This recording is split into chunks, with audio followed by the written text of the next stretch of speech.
Sweet. Are we good? All right, we're good. We're streaming. We're live and in person. Live. Yeah. Well, hey, friends and neighbors. Dan Cavallari, Slow Guy on the Fast Ride, here with another episode of The Weekly. It's been a while because holidays. I've been sick. It all happened all at once. But I'm here in the home base with my co-host, Mark Still. Hello, everybody. And a slower guy. A slower guy, yes. If you didn't know I could get slower, here we are. If we find anybody slower, they'll sit right here. They'll sit right, yeah, we'll put them in the middle. Well, I hope some of you are joining us today, and if you're not, that you'll watch this after the fact. But while I have you captive audience, before we jump into the week's news, I wanted to let you know that this week on Slow Guy and the Fast Ride, we launched a new video series called Let Me See That. What's it called? Let me see that. There you go. All right, so the idea here is that I give you the skinny on the details of a product.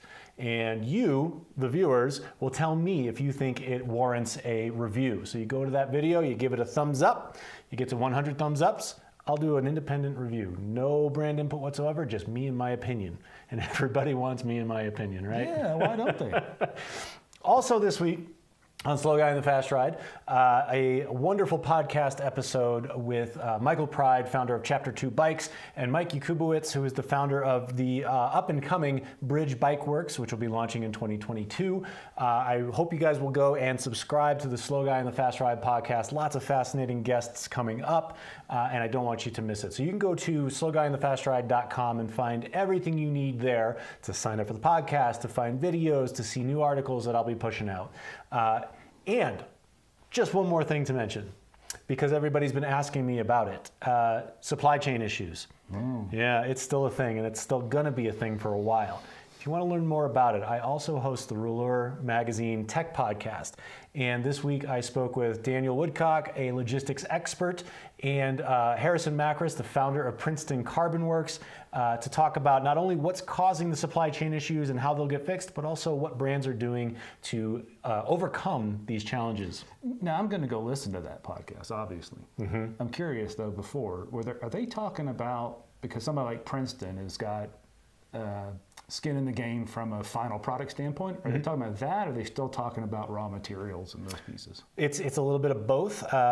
If you listen to the podcast, you'll find that Princeton Carbon Works, actually, they had trouble getting a very key component to their wheels, the hub. And so they ended up actually creating a new company called Tactic. And they make hubs now for themselves and for other wheel sets, for other wheel manufacturers. It was a way to address a major shortage in their supply chain that really threatened their business. Because you definitely need hubs. You need a hub. Despite what some of the internet articles about the hubless wheel say. Yeah, right. We still need hubs. Just get a big block of wood, put it in the middle. Sure, be fine. So please do go visit slowguyandthefastride.com. It is all revamped. That's where all the content is going. I would be very excited if you checked some of it out. And then also subscribe to this channel if you're liking this stuff. Even if you don't see it live, if you see it after, that channel's where you're going to find a lot of the Let Me See That videos, the other interviews you've done. In fact, all of them. All of it. All of the stuffs. Yes. So the news this week. You'll see that I laid out some wonderful old kit that I had because it's new kit week, man. Everybody's releasing their new kit, their new look for the 2022 season. There's been some controversy just recently. So today, the newest is that EF Education, Nippo, whatever they were, are now EF Education. I've already forgotten. It changes. Not a good sign for their branding. It changes all the time. It's almost impossible to keep track. But Easy Post. So there'll be EF Education Easy Post. It's interesting to me because EF's jersey is pink, and there was a flap a couple years ago about the pink being a problem because it is the same color as the leader's jersey of the Giro d'Italia. Jumbo-Visma ran into the same problem, and it wasn't until last season that they had to change their jerseys so that it did not conflict with the yellow jersey. UCI has hit women's team very hard right out of the gate, challenging some of the new designs of women's jerseys, saying that they're too close to the leaders' jerseys of various races or the overall leaders' jerseys. So, do you think they came down a little hard on the women's team? teams, I should say. First of all, this is not new. Onse for years back in the day rode the yellow kit. They rode pink kits during the tour. It's not the first time. If they didn't bang on some of the men's teams, then yeah, because for a couple of seasons you can't tell the difference between Movistar and Ineos, and there's a bunch of teams with black and blue, and now that said, there was a lot of similarities in those kits. There was a lot of Twitter comments about how a lot of the women's kits looked the same. Just between teams. What I always say with the UCI is they're kind of in a tough spot. They have to apply the rules. What they haven't been great at in years past is applying those rules evenly and consistently. It's a little disheartening to see them come down so hard on women's teams when they were so lax with the men's teams. But my thinking is, let's do it right now. Let's let them do this right now and address this. Address the men's, address the women's. Let's just do it evenly. Well, the UCI is getting absolutely no small violins because they have not ever applied the rules correctly. They have dug their holes by themselves. But anyway, it's really cool to see all the new jersey designs coming out. I'm excited. I like to collect jerseys, as you may be able to see. I've got some old Quick-Step, which they're Quick-Step vinyl now. I think this is like 3 or 4 jerseys old now. Bike Exchange, Green Edge, whatever they are this year. It's a little ridiculous. Yeah, it's crazy. But it's exciting to see. It is fun to see the new stuff. There was which of these specialized tarmacs do you like better? And it had, I think, 4 teams. Bikes. That was fun. And my 2 cents was Sagan's Total Energy bike was the coolest looking. I thought it looked pretty cool. Yeah. And you just actually, if you're looking through the news this week, you'll see some photos of Sagan and his new Total Direct Energy. Is that how I always forget? I don't know. Total Energy, Total Direct Energy. It's so confusing. We'll figure it out. It should just be like green team, red team, blue team. Well, that goes back to what we were talking about a week or 2 ago, of the structure of the whole thing. They shouldn't have to do this they're just barely hanging on by sponsor. It's like living paycheck to paycheck on a slightly different scale. They should have team ownership. They should have a team set up. Sponsors, if they weren't so intertwined and so necessary, if the UCI wasn't hoarding all the money, if the ASO wasn't hoarding all the money, it wouldn't have to do all that. Right.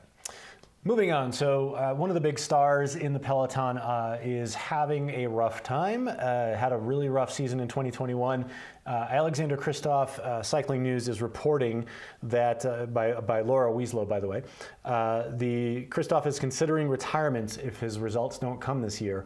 Kristoff had a tough 2021 campaign. He is now off of UAE Team Emirates and onto Intermark, Wanty Gobert, Materio. God, they keep adding names. I thought there was a limit on how many names they could have on a jersey. How do you even fit that on a jersey at this point? I thought there was a 2 sponsor limit in the name thing. Yeah, but see, there's all the Intermark one. They got dashes. That's how you. So they're a hyphenated, and the other one's a hyphen. So it's not 4. It's just 2. No idea. But Kristoff had a rough campaign. He was kind of in the mix in a lot of races. He was like right there. Couldn't quite deliver. And 2022 is going to be a pivotal season for him. And he's mentioned that himself. He says that if he's not getting the results, he thinks it's time to retire.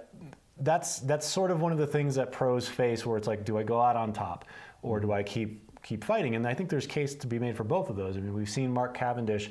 People said over and over again that he was done, and he kept producing results at the most surprising moments. But then there's others who have just sort of stuck in the peloton and become sort of inconsequential. That's a tough life too. So they're not all that old. I mean, Fabio Aru, it wasn't that many years ago we thought, here comes the next great Italian champion. He can barely stay on his bike anymore. Well, and he's retired, by the way. Yeah, he gave up too. Yep, and he says he's still going to be involved in cycling, but we don't know yet what capacity. There just aren't that many David Rebellines, thankfully. You never know.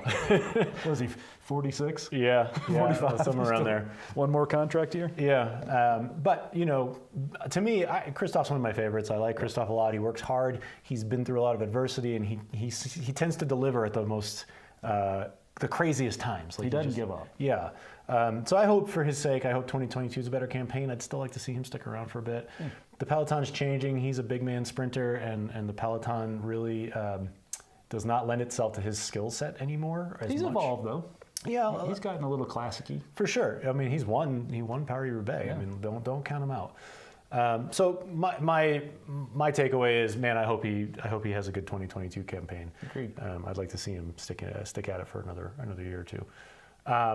On the women's side, it's that time of year where teams are at training camps, and there was a tragedy that struck recently. Amy Peters crashed in a training ride and has been in a coma. Her condition as of today has improved, they say. I believe she's still in an induced coma, but she's been cleared to return to the Netherlands to recover. I think that's a good sign. Not much to say about this because there's not a whole lot of information, but we're pulling for her. We hope Amy recovers fully. 100%. Now, on to your favorite topic. Yes. Mathieu van der Poel. Not the sharpest tool in the shed. I ain't going there. He did finally make it back. So Van Aert was winning every race. He was 100%. He missed a race, and of course there was a new winner, and I think it was Pidcock the first time. Mm-hmm. So still not a cross regular. Right. Next week a cross regular one, and I'll tell you how bad it's getting. I don't even remember the guy's name. Next week Van der Poel was back. Talking about not being fit, obviously, after a long time off. Mm-hmm. Didn't have great expectations. He got second place to Van Aert. Yep. You thought, well, there you go. Still no regulars up there. And then, of course, now Van der Poel's just out. His dad says he's out for months. Yep. Probably will miss any cross. He's not coming to the U.S. for Worlds, nor is Van Aert, right? Which is a shame. The Cycling Tips is reporting, and this one was by Jose Bain, and I'm sure I mangled her name, and I'm so sorry, but she's a wonderful writer. I have to ask her in person how to pronounce her name. But maybe she'd like to be on the weekly. Please do come on the weekly. In any event, the condition that Van der Poel is suffering from is called retrolesthesis. One of the discs in his back didn't fully function as a shock absorber, resulting in less movement in his lower back. I wonder if that has anything to do with the scorpion he pulled at the Olympics. Yeah, it's not. That's not actually. That is the result of the condition he actually suffers from, which is not being a very bright bike rider. Van der Poel, if you're listening, it's him, all him. Hey man, I'm here if you need to talk about it. I can help you. You need some new people. Yeah. Well, in any event, it's a bummer to not see him at races, but also it's kind of refreshing to see some other people get some opportunities. 100%. And even if it's still, even with Van Aert now has stopped his cyclocross season. We're going to see some new names taking some top steps. That's great. Will Pidcock come to the U.S. for Worlds? I don't know. It's his chance. It's a hard chance to pass up. I think we might very well see him, and I think that's a benefit to all of us. How do you feel, or how do you think they feel if you're a full-time cross racer, that's your passion, that's what you devoted your athletic endeavors to, and when these other folks show up, not that they weren't cross racers all the time for a while, but when these other folks show up, you're gone. You're not even in the picture. Right. Of a race. Well, and I think the important point here is that Van Aert and Van der Poel both started as cyclocross racers. Van der Poel's the reigning he's world champion. These two phenomenal talents started in cyclocross. So am I a mid-pack guy getting all pissed because those guys are there? Well, if I'm still mid-pack, even with them not there, I don't know. It just means I have more work to do, right? And it raises the visibility of the sport and the particular race you're in. There's a lot of advantages. It's just got to be frustrating. And do you think, all right, my career is going to be a little bit off if I don't figure out how to be better? I need to go race on the road. I need to go race mountain bike. And I think that's the point, right? Like diversification. That's the takeaway from this. Van der Poel and Van Aert have both basically written a template for how to be successful in cycling now. Yeah. And so I think there's a lot of takeaways from their success. And it is frustrating, sure, to be beaten by them all the time. But at the same time, hey, if they're doing this, if this is how they're being successful, then I'm going to follow that blueprint. And I love the all-arounder. I just Van Aert. I think the reason I'm so enamored with him is he wins on Ventoux. Right. He wins the sprints. He wins the class. He just wins. Yeah. I just like that. And I think also it's important to note that they're not the first crossover from cyclocross to road. No, absolutely not. Zdeněk Stybar's made a hell of a career out of it, but they are the first of a generation where there's more than onesies and twosies that are just racing all the time. Yeah. When do they rest? Right. Frankly, it's the Marianne Vos model. Yeah. She's, to my opinion, I love me some Eddie Merckx, but she's the greatest cyclist that ever pedaled a bike. I agree. And she's done that in fact, she's done more. She wins on the track. Yeah. So I think that's a model that makes cycling more interesting. I agree. And I think racing's changing too. I mean, I think, with World Tour races incorporating more gravel and more, different surfaces that do tailor themselves to guys who have been raised in the mud, I think the template, like I said, is there. Yeah, I'm a little torn on how mainstream gravel looks like it's heading towards. But I do love the fact that ex-pros and other people and current pros are having the latitude to go race those races and make them give a little more dimension to those races. Yeah. Too. Well, in that vein, Belgian Waffle Ride, one of the weirdest gravel races out there. It's more of a multi-surface race. I mean, it's pavement, it's long stretches of pavement too, and it's dirt, it's all over the place. Cool race, but what's really cool about it is Belgian Waffle Ride California, and let me cite my source here so that I'm not. And they have expanded. There's more than just one. There's several now, but Peloton magazine is reporting that Belgian Waffle Ride California announces a $50,000 prize purse. Now, this is the largest ever one-day gravel event purse. That's awesome. What's awesomer is that it is going to be spread amongst the men, the women, and even the juniors. So there's $5,000 of that will go to juniors, the top 3 junior riders. Peloton's article here is worth a read because it gives you some perspective on where Belgian Waffle Ride is heading, how it's expanding. But one thing I do have a question about is how the purse will be divided amongst men and women. It's not quite clear in this article. The information might be out there. I haven't seen it yet. But my hope is that Belgian Waffle Ride organizers are smart enough to read the room and divide the purse evenly between men and women. Yes. At this point is, guys, it's a no-brainer. It has to happen. Can I surprise you with one? Sure. So that reminds me, and I don't know enough about Legion. Legion, yeah. Justin Williams, those guys just took over American racing. And did they not? And I should have looked this up. I just didn't read it when I first saw it a few weeks ago. But they put on a purse, $100,000. I don't know the details of it, but that should not be overlooked as this, this not big team, this not known thing has come along and absolutely dominated American racing. I mean, they are the crit masters at this point. And not only dominated, but redefine what American racing can and should be. Men's and women. Yeah. They are a team. When they go race, they race as a team. I think that's been really cool. But they did have a big purse that they put out somewhere. I just don't know the details. Maybe we can talk about that next week. Shameless plug. I recently did a podcast episode with Shayna Paulus, who just signed with Legion. There you go. You'll be hearing that episode very soon. It's not out yet, but it will be very soon. That's why I didn't know, because it's not out. 'Cause obviously, I would have listened to it right away. Anyway, I think this is a very big thing for gravel racing. It is, in a sense, mainstreaming gravel racing, which at this point, it's inevitable, I think. It's bound to happen. Let's do it in the best way we can, which is equity between men and women. And exclude the UCI. At all costs, yes. At all costs. Do not let those people in. Yeah. Moving on to the idea of gravel privateers and what they have to do to essentially make their careers work. All of them at some point come face to face with the fact that they can't just be fast on a bike. They also have to be an influencer of sorts. You have a marketer. You've got to have that social media following. You've got to be doing those TikToks and Instagram videos and all that. I'm an old man. I don't know what any of this means. Jeff Kabush, who has been in the racing world forever as a mountain biker, as a cyclocross racer, as a gravel racer. He is an elder statesman of cycling, and he's not very elderly, but he's still fast as hell on a bike. He just published an article on Cycling Tips with an opinion piece says, "Athlete or influencer? Can athletes just be athletes anymore?" And I think this is an interesting take, and he tweeted something out pretty funny about this. He said, it's like a TikTok, but it's an article. It's old school. He's gonna write words. But I think this is indicative not only of just what racers are having to go through, but what media is having to go through. Right. For Slow Guy in the Fast Ride, in fact, we have to be able to do everything. I can't just sit here and be a writer anymore, right? Is that okay?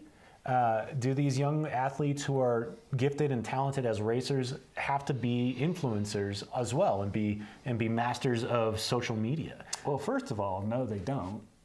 but if they want to earn a living, there's a pretty good chance they're going to have to be a part of that. And is that okay? Does that give the privateer a chance that they didn't have before? Or is that another example of the profession offloading the carrying cost of the sport? Because other people benefit from, I mean, their sponsors benefit probably far more than, that little thing on a jersey overseas. Right. Phil Guyman's group, Peter Stetna, those guys are generating a lot of content. Allison Tetrick, that's a benefit, but have we just offloaded that work onto them instead of these companies?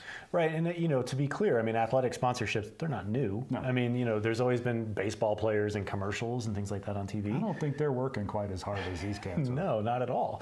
But I mean, I think that really speaks to the way media has changed, and basically what these athletes are being asked to do is become media personalities, and that's a totally separate job. I mean, I don't think that reality, that depth of that reality, has sunk in with a lot of athletes and with a lot of sponsors, a lot of brands, and even the media titles. I mean, asking a brand, or excuse me, an athlete to write a blog post, just that takes away from their training, takes away from their focus, and you have to assume that they've learned how to write. I mean, that's a big ask. So I think Kabush is onto something here. I think should we assume an athlete is just an athlete and content producers are content producers, or do we enjoy that crossover? Do we demand it? I like it just because of the democratization of it. I mean, this is a good example. If you look around, I mean, 10 years ago, we couldn't have produced something like this. Right. It's a few $1,000s worth of stuff, and we're talking to folks. I think the athletes are facing the same thing, is that on one hand, they've got to do more of the work to earn it, rather than all I do is ride my bike. But on the other hand, could they have done that a decade ago? Right. No, they'd just be done. But I guess that also brings up the question of, like, if I'm a racer who's very talented and maybe I have anxiety and I don't want to be a social media star, does that mean that I don't get to be successful as a racer even though I'm supremely talented? Maybe, but it also means some people that didn't quite have the pure talent, they aren't Vanderpool, right, that are going to have that stage, can get that stage. Sure. And I think there's a lot more of that than the other side of the coin. Like the mid-pack guys that we were talking about earlier, maybe they have a chance to be successful. Or at least make a living. Yeah, even though they can't beat Van Aert and Vanderpool, maybe that's an opportunity. I think it's an interesting. For us, they can't be us. Exactly. Well, who can be? They will eventually if they give up.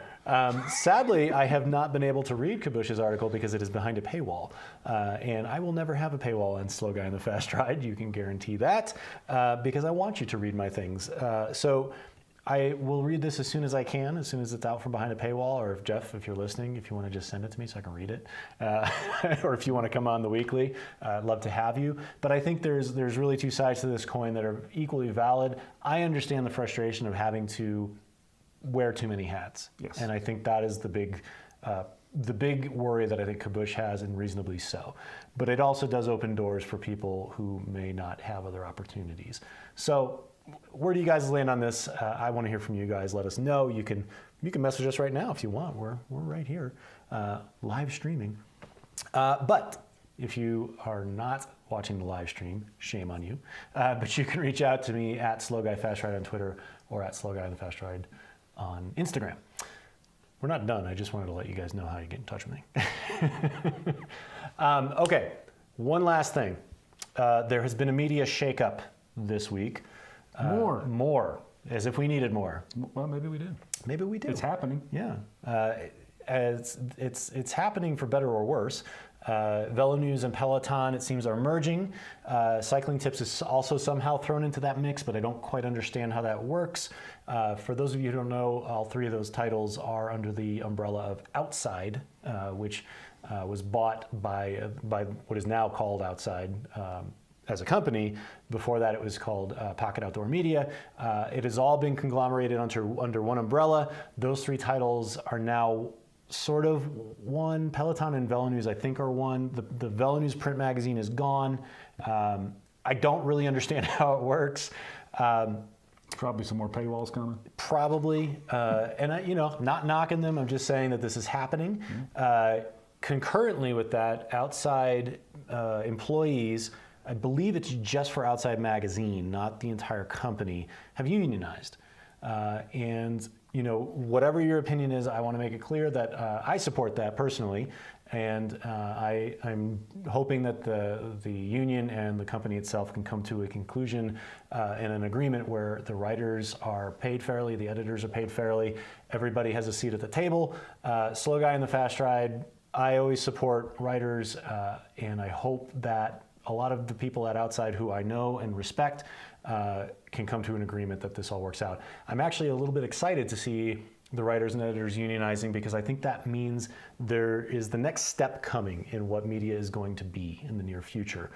Hopefully some of that power and that decision-making ability comes back to the editors and to the writers. I just want to see good content, I think, is really the bottom line. And I don't want people to be hamstrung by having only one avenue through which they can deliver that content. If you want more avenues, this seems like less avenues overall? It does. I think what we have now is one gate that you have to knock on in order to get your voice heard. That to me is detrimental to the industry and to young writers. And I think in this day and age, if you are a media title, you want to see more media titles, not less. Our health as an industry, both the media industry and the bicycling industry, relies on having more voices, not fewer. Yeah. And so that's what I'm hoping comes out of this. Like I said, I have a lot of respect for the people over at Outside, the writers, the editors, even a lot of the management. I'm not dogging on them. I'm just saying I hope that we can come to an agreement where more voices are heard and available in the media world and in the cycling world. There you go. Yeah. All right. Excellent. What else? I think that's all the news. So if you want to see more, and there's lots more coming out from Slow Guy and the Fast Ride, I would urge you, please do follow us on Twitter at Slow Guy Fast Ride. Instagram gives me a few more letters, so I get at Slow Guy on the Fast Ride. And of course, slowguyinthefastride.com, where all of the content is now being hosted, and you can see our podcasts, our articles, our reviews, the Let Me See That series. It's all going on Slow Guy and the Fast Ride. Let me see that. Let me see that.